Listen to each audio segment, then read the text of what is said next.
I'll start off. Yeah. Just to start off, just continuing to pray for Damar and his family.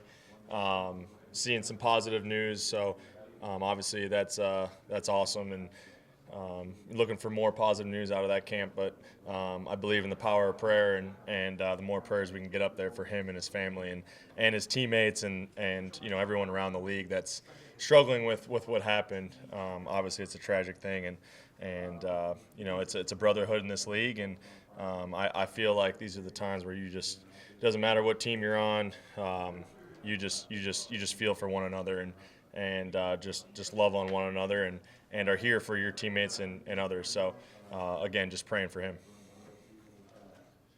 Andrew mentioned just that mental part of it, where maybe the first few plays might be slightly tentative as you kind of think about what could be the worst case, and then eventually settling back into business as usual. Do you think about that? I think, yeah. I mean, this stuff goes through your head each week, but when something like that happens, it even maybe comes up a little bit more in your head. But I think for me, I just kind of throw it to God, and I kind of just lay it at His feet. He's in control. He's got a plan, and I think you kind of have to just go out there and do your job and play at the best of your ability and just kind of let it all happen. But yeah, I mean, there's going to be emotions for everybody. Everybody handles it differently, and you have to respect that.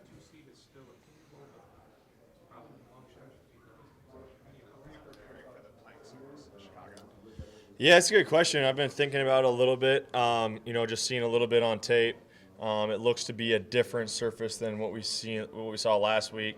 I heard that they maybe have changed out their field, so just trying to use as much resources as possible. I think it might be similar to what we practiced on out here last week, and was a pretty good surface. So we'll just have to kind of see how it goes. The tough part is the pregame can be deceiving, as we found out last week. Felt pretty good about the footing and surface during pregame, but once the game started and the got dark out and field changed a lot. So I think it's just going to be something where you just have to figure it out on the fly. What's the difference between the 5-stud cleats and the 7-stud cleats?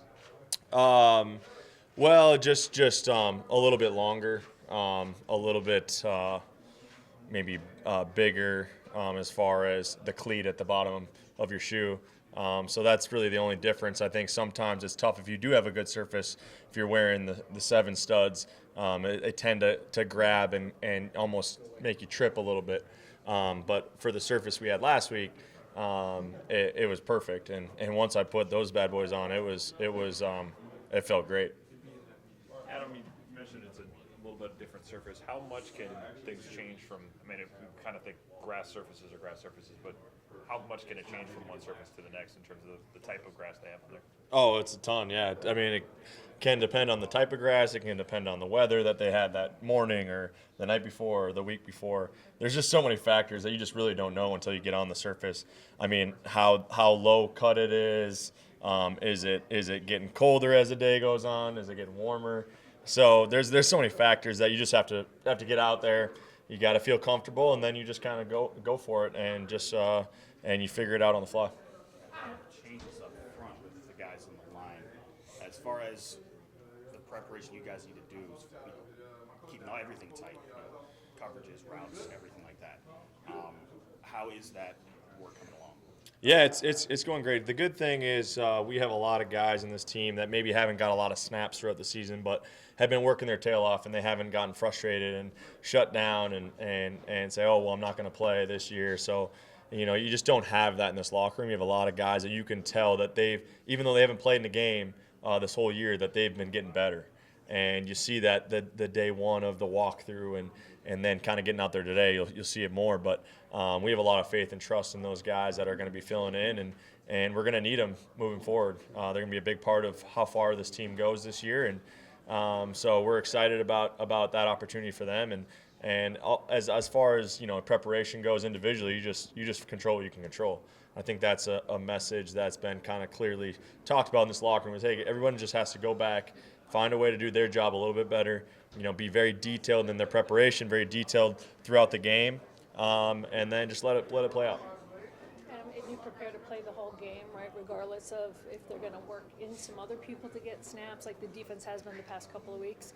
How mindset for the last game before the playoffs? How do you approach that? Yeah, I'm not even honestly not even thinking about that right now. Just trying to have my best week of practice. Trying to have my best day of practice today. My mindset's always kind of been that way, and I feel like a lot of these guys in this locker room, if not everyone in this locker room, is very like-minded in the fact that, especially after a game like last week, that you just want to get out there and you just want to go bust your tail. You want to go out there and run fast and be detailed and catch the football, and then that's the way you can kind of move on and just continue to know that you're getting better. Talk to the guys a little bit about just preparation, how much that does for you on game day when you can go out there and you can prepare in a way that is intense and intentional. And then on game day, you can just let it fly. I think sometimes if you don't prepare that way, that it's tough to just let it fly on Sunday. So just trying to remember that as we go into this last week of preparation for the regular season and then going into next week as well. What have you learned, like, through your second lap through the division so far, and how does that kind of shape what you guys might expect this week? Yeah, well, honestly, same thing that we probably saw early on against our division is these teams are good, and they're tough, they're physical. It's not a game that you're just kind of going out there and going through the motions, because you'll get hit right in the face. And I think again, you saw that the first time you played them, but then you saw the progression that these teams have made since the first time you played them, and how in this league you can't relax. You got to play your best football. I think we've talked about this every single week. You have to bring it on Sunday. It doesn't matter who you're playing. It doesn't matter what their record is. It doesn't matter what their standings are, or if they're in the playoffs or not in the playoffs. You got to bring it, because everybody's fighting for a job. Everybody's fighting, for a win. Wins in this league feel great, so everybody wants that feeling. So we got to have good preparation, and we got to bring our best football on Sunday. Thanks, guys. Appreciate it.